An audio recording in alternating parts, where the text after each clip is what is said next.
14 tesis de ética. Hacia la esencia del pensamiento crítico. Enrique Dussel.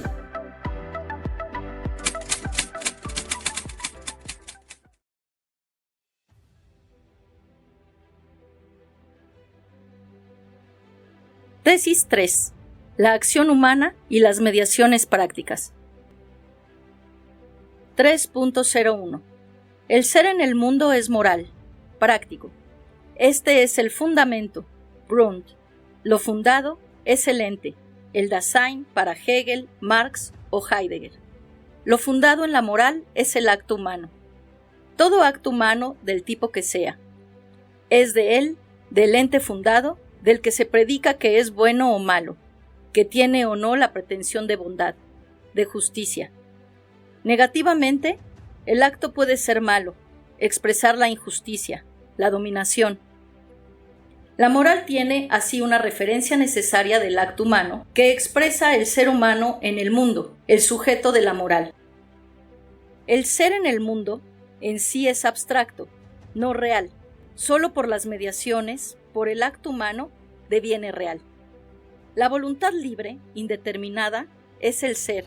Cuando se pone en un acto humano, deviene real, objetiva, observable. 3.1.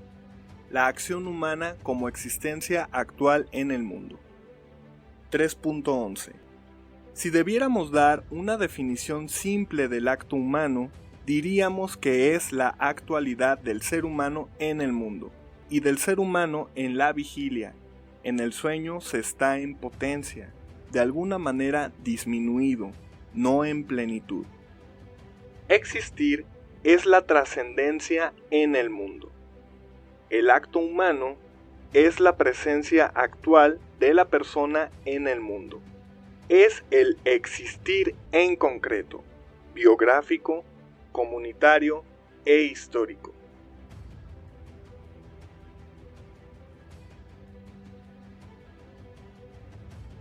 (3.12) Todos los entes, como la bebida que ingerimos para calmar la sed, nos enfrentan como a la mano, como instrumentos, pero siempre y en primer lugar prácticos. De esta manera se presentan al ser humano como posibilidades de operar esto o aquello. Posibilidad no como algo potencial posible, tampoco en este caso como potencia, fuerza de lo que todavía no es real y puede ser. Ahora, posibilidad es el medio para cumplir un fin, como un momento del sistema para efectuarlo. El acto humano debe interpretarse como posibilidad práctica, como lo que se manifiesta como un modo de la realización del mismo ser humano. El beber como posibilidad de saciar la sed dentro de una cadena de medios prácticos para afirmar la vida del mismo ser humano. El acto humano es entonces la posibilidad ontológica que posibilita todos los entes, que los integra en un sistema práctico donde cada parte, cada posibilidad se entrelaza con todas las restantes.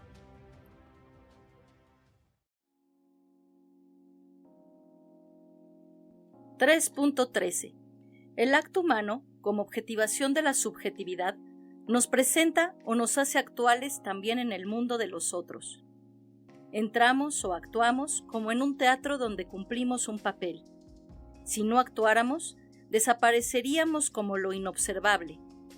La acción humana es la trascendencia óntica, no ontológica del mundo, del ser humano, lo que se denomina Dasein, el ente, el ser ahí.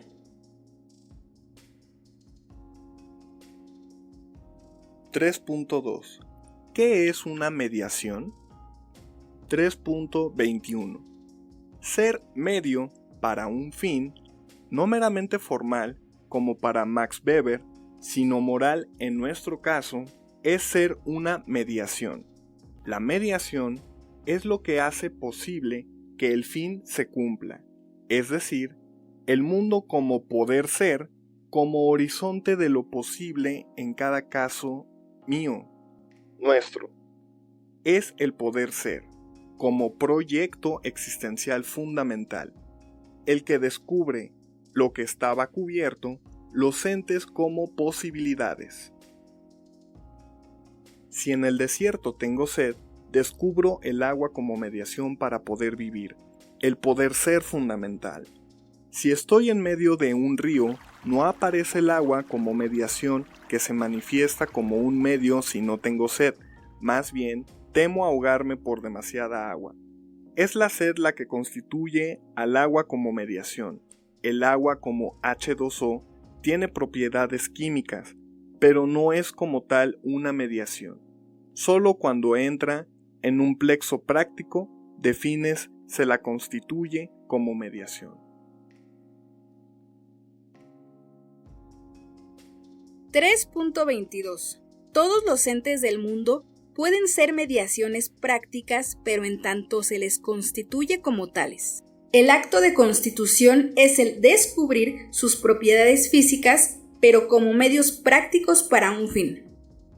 En cierta manera, los entes están cubiertos por un manto de indiferencia hasta que la constitución de ellos, como medios, les da una nueva determinación.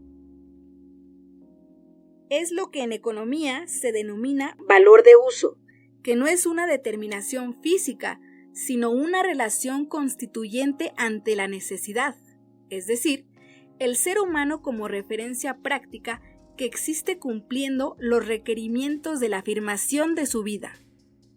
En este sentido, la comprensión del ser como poder ser en el mundo es el fundamento de la mediación como tal, es decir, como mediación. 3.23. El acto humano es la mediación de todas las mediaciones posibles, ya que como actualidad del ser en el mundo, puede empuñar los entes como medios.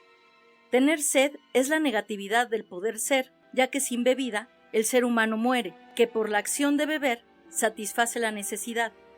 Es decir, afirma el ser humano como ser satisfecho en el mundo.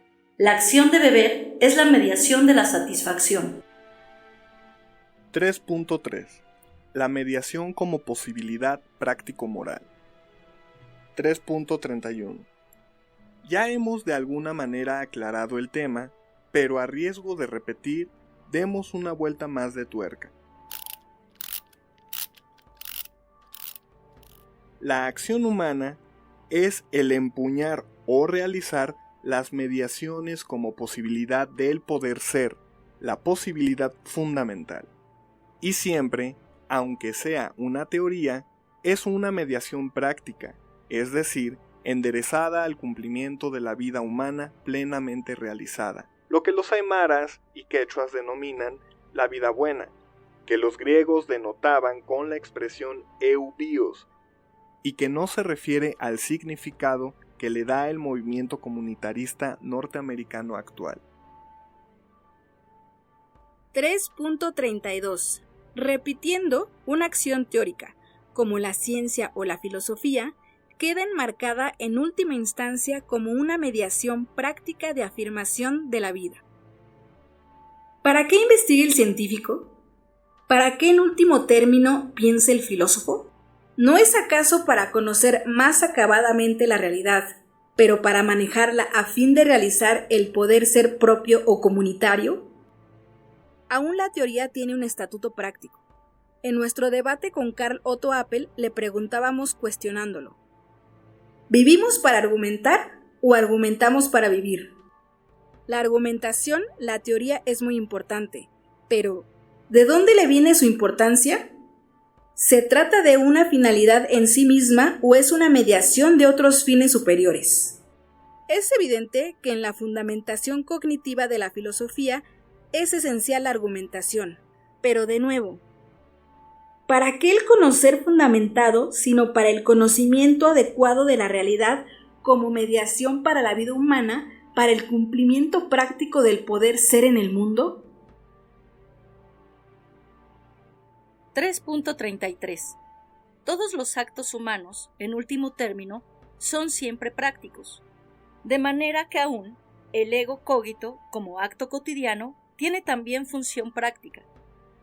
¿Por qué la filosofía tenía valor en la vida de Descartes? Porque estudiando con los jesuitas en La Flèche, había descubierto la importancia del retorno moral de la conciencia, el llamado examen de conciencia sobre sus actos pasados para rectificar la intención buena de cada uno de ellos. De esa práctica comprendió la importancia del cogito como autoconciencia, conciencia de tener conciencia, y lo aplicó modificando el sentido de la cuestión de Agustín de Hipona al fundamentar su filosofía, que era interpretada por Descartes como una teoría valiosa. En último término, como mediación para la realización de su vida en el campo teórico. De no haber el afecto, el amor, el entusiasmo práctico por la filosofía, fundado en la autocomprensión de su poder ser como proyecto filosófico, no hubiera podido llegar a esa propuesta. 3.34.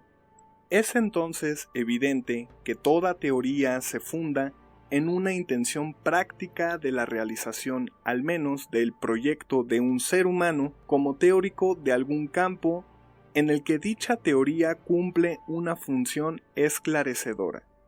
Pero la necesidad, el impulso para realizarlo es práctico, afirmar la vida del pensador, y en esto se define lo práctico en cuanto tal. Esto es mucho más evidente en la determinación práctica del acto humano, en aquellos que se enmarcan explícitamente como realización de una mediación instrumental u operativa que son práctica por ello mismo. 3.35. Toda acción es entonces un medio, mediación, que capta los entes, los componentes múltiples del mundo como posibilidades prácticas, en último término. 3.4. La hermenéutica existencial como valorización. 3.41. Esto mismo puede expresarse diciendo que el ser humano valora todos los entes del mundo que son, por otra parte, el contenido del acto como su finalidad. Valorar significa constituir a los entes que nos rodean en su valor. Pero, ¿qué es el valor?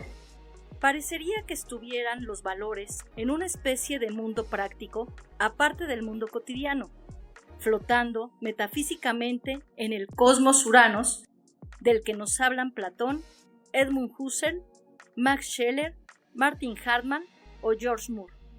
Nada de eso. El valor es simplemente una determinación que el sujeto humano adhiere al ente en cuanto mediación para su poder ser. Es decir, vale algo por ser una mediación práctica, y el valor define la mediación como mediación para. En tanto la posibilidad mundana que podemos empuñar está integrada en un plexo de mediaciones actuales hacia el fin, entonces vale. Si deja de estar integrada en ese plexo de posibilidades, deja de valer, pierde su valor para el ser humano. El valor no es una determinación cósica del ente, sino que es una cualidad o determinación que indica que es una mediación práctica articulada para algún fin determinado. 3.42.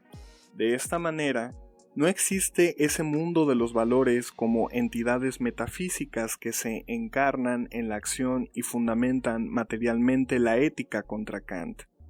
Los valores existen física e intencionalmente en el cerebro humano, que memoriza los aciertos y errores en el cumplimiento de acciones como posibilidades de afirmación de la vida. Cuando algo tiene valor, por ejemplo, el alimento que niega el hambre, se lo recuerda jerarquizándolo con otras mediaciones, como el pensar para filosofar, que tiene menos valor que alimentarse, porque un sujeto muerto de hambre no puede filosofar.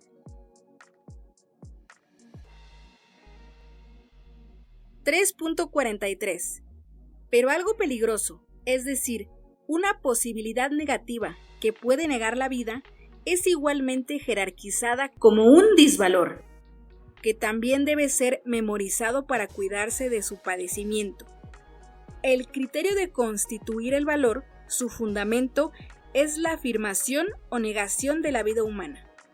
Nunca los valores pueden ser el fundamento ni de la moral ni de la ética. Son cualidades de las mediaciones. 3.44. Por ello, el ser humano, cuando proyecta realizar un acto, debe mirar prácticamente en torno para descubrir las mediaciones o posibilidades actuales de su existencia. Ese mirar en torno lo llamamos la circunspección. Es un mirar desde la comprensión del ser del mundo como poder ser a los entes como posibilidades prácticas. Se considera a los entes o posibilidades como mediaciones actuales. Se tiene sed y se busca un líquido que pueda saciarla. Se descubre circunspectivamente cuál cumple esa finalidad y se la realiza en su acto respectivo. 3.45. El ente o las posibilidades se interpretan, en griego hermeneu, de donde procede hermenéutica, como mediaciones valiosas o disvaliosas. Ese acto de interpretar tiene 3 referencias. En primer lugar, refiere el ente o posibilidad a la comprensión como poder ser, su fundamento, la sed en referencia al líquido. En segundo lugar, se descubre su contenido. Se capta su constitución en un concepto. En este caso, se trata del significado o la intención semántica con respecto al ente. Es la verdad de lo real, o lo imaginario y real como el centauro. En tercer lugar, se sitúa el ente o la posibilidad en su sentido. La verdad del significado y el sentido de la posibilidad son 2 aspectos completamente distintos. El sentido indica el lugar del ente o posibilidad en la totalidad del mundo. Tiene sentido algo que guarda actual respectividad a las finalidades prácticas que el ser humano se encuentra existencialmente comprometido a operar. No tiene sentido el ente que no se refiere actualmente al plexo de posibilidades en acción.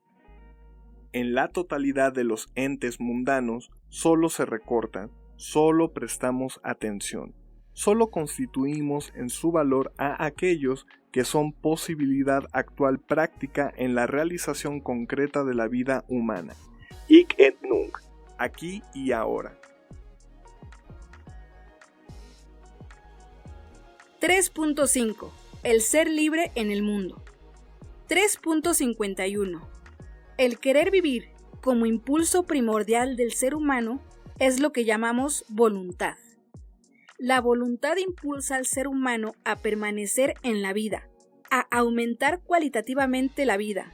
Es la facultad tendencial que se instala en el sistema límbico cerebral principalmente. El neocórtex, con millones de neuronas, cumple más bien, pero no solamente, funciones cognitivas. El sistema límbico, en cambio, es el aparato afectivo, apetitivo, que motiva o que mueve al ser humano a la acción. 3.52. El querer vivir, sin embargo, no es unívoco. No hay un solo sendero que se recorra para vivir. Se puede vivir de muchas maneras. Ese querer vivir es un horizonte general de imposible realización inmediata, como si alguien pudiera, en acto vivir bien, operarlo de manera perfecta. Nunca cumplimos del todo las exigencias de la vida buena. Por ello, el querer vivir puede elegir diferentes posibilidades de llegar al fin. La libertad de la voluntad, en primer lugar, puede o no decidir elegir algo como posibilidad. Podría permanecer dubitativa, pensativa, midiendo la posibilidad en general y no elegir obrar ninguna. Esta es la libertad de poder decir no a todas las posibilidades. Los animales no pueden no elegir. El instinto los arrastra a tener que seguir la tendencia del estímulo y su acción es cuasi necesaria. No se pueden ante el hambre decir «estoy en huelga de hambre» y por lo tanto no comer. 3.53. Pero el segundo momento del querer vivir o la voluntad libre es poder elegir esto o aquello. Elegir una de las posibilidades, esta es la libertad de determinación. Para un Milton Friedman, cultor economista del neoliberalismo, la libertad es poder elegir y comprar en el mercado aquello que se desea. Olvida el economista que si eso fuera la libertad, el pobre que no tiene dinero no puede comprar nada y no sería libre. En realidad, por el absurdo, toca un aspecto objetivo. El poder elegir es de un sujeto con posibilidad de poder elegir, y esto supone muchas condiciones materiales que frecuentemente se olvidan. El esclavo, que no puede elegir porque no es libre como sujeto, ya que pertenece a otro, o el pobre, que no tiene condiciones objetivas de poder ejercer dicha elección incondicionada, no son libres, por tanto, pero por otras razones que las que da Friedman. 3.54.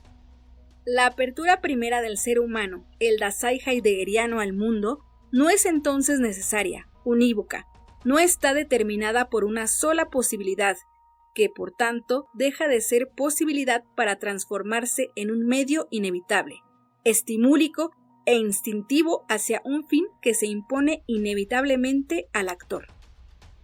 Ser libre ante las posibilidades ónticas, en el querer o no empuñarlas y en el decidir por esta posibilidad o aquella, deja al ser humano lanzado a la responsabilidad de sus actos que pudieron no ser, y si son de esta manera, es porque el ser humano lo ha decidido. 3.55. La decisión entonces es libre.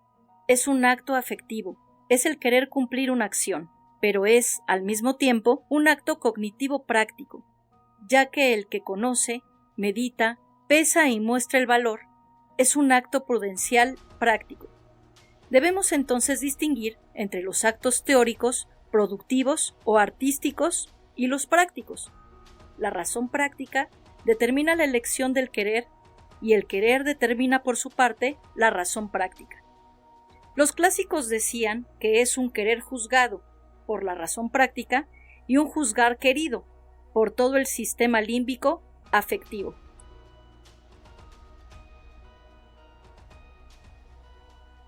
.6. Diferenciación por determinación electiva. 3.61. Es así que el ser humano recibe en su nacimiento limitaciones físicas genéticas que lo determinan parcialmente como punto de partida. Y digo parcialmente porque inmediatamente después de haber nacido a la luz del mundo, su propia subjetividad libre, no absolutamente libre como pretendía Jean-Paul Sartre, sino dentro de las limitaciones inevitables genéticas, biográficas y culturales, como describe Merleau-Ponty en su Fenomenología de la Percepción, debe comenzar a manejar, a operar su propia existencia.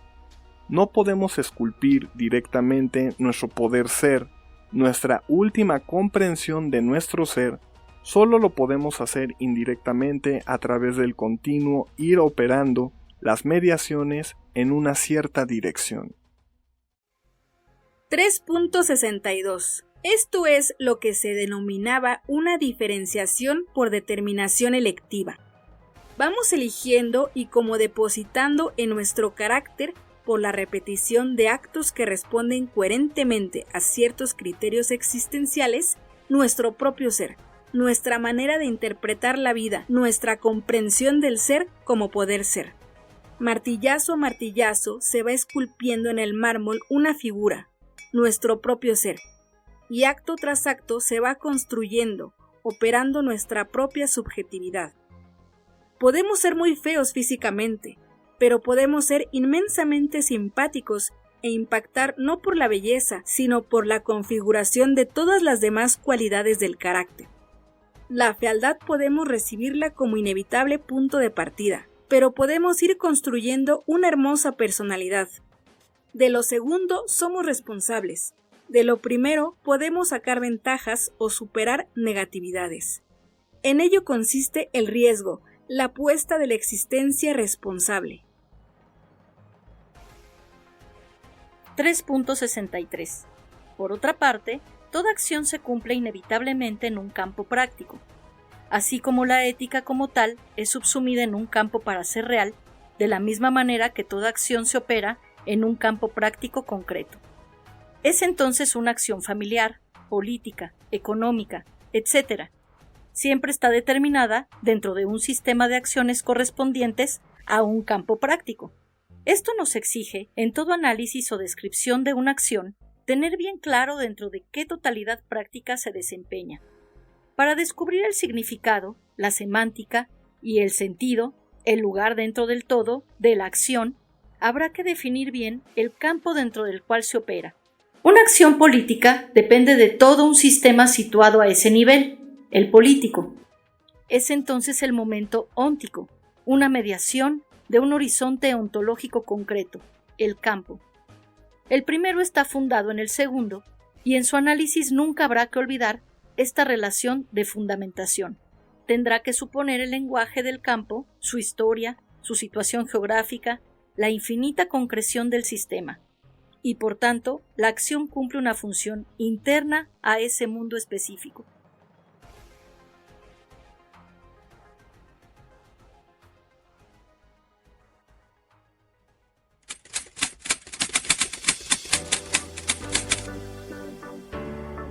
(14 tesis de ética). Hacia la esencia del pensamiento crítico. Enrique Dussel.